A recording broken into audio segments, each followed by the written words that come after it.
What's up guys, Justin here with the Rhino Essentials. So in today's video we're going to check out a cool tool that allows us to take a three-dimensional shape and create two-dimensional details from the shape. Let's go ahead and just jump into it. Alright, so what MAKE2D is going to do is it's going to take an object like this one and it's basically going to flatten it so that you can get just the line work on this in a two-dimensional way. And so let's take a look at what that means. So first off, let's type in MAKE2D and hit the enter key. What that's going to do is that's going to pop up options for you to take your object and make it into two dimensions. So notice how you can select different views in here, and there's other things you can select as well. But let's go ahead and click OK for right now, and then take a look at what it does. So notice that we have the perspective view selected. If I click on OK, right here, what that does is that takes our perspective view and it uses it in order to flatten the object and basically make a line work out of the edges that we can see, right? So it basically took this view and it took this object and it made it 2D. Now, notice how when we do this, let's run it again, but this time notice how there's options down here for other things that you can show. So, for example, you can show hidden lines, which is going to show the lines that are behind your current view that you can't see with this camera.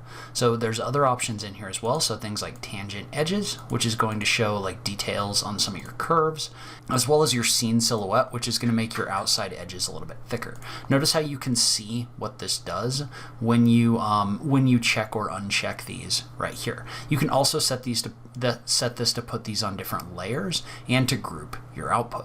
But now let's say that we were to click OK again with hidden lines selected. Well, now if I click on OK and it does a MAKE2D and we look at this, notice how now you can see those back edges in here in your two-dimensional drawing like this. So you can use this in order to get really interesting like 2D views of your 3D objects. However, a thing that I find really helpful in here is if we were to select this and run MAKE2D again, not only can we select the projection of our current view, there's also an option in here, or two options in here. This is also going to allow us to create a top, front, and side view in addition to your current view, your current 3D view right here. So let's say I was to run this, and we're going to go ahead and click on OK.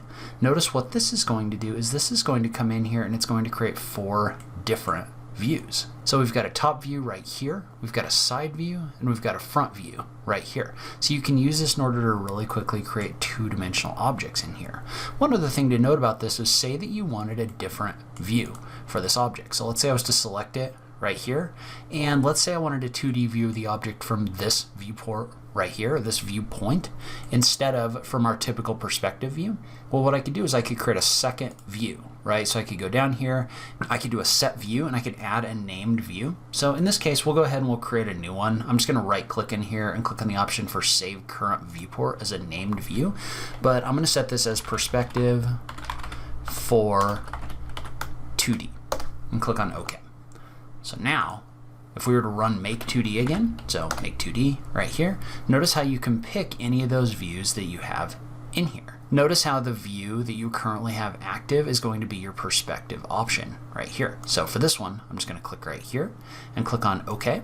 Well, notice when I do this, now my two-dimensional object right here has that other view that we created that it uses in here. And you can export this line work to like CAD formats or other things like that if you decide that you want to do that. So just a really helpful way of taking your three-dimensional objects and getting two-dimensional data from them. All right, so leave a comment below. Let me know what you thought about this tool or what you're using it for. I just love having that conversation with you guys. As always, thank you so much for taking the time to watch this, and I will catch you in the next video. Thanks, guys.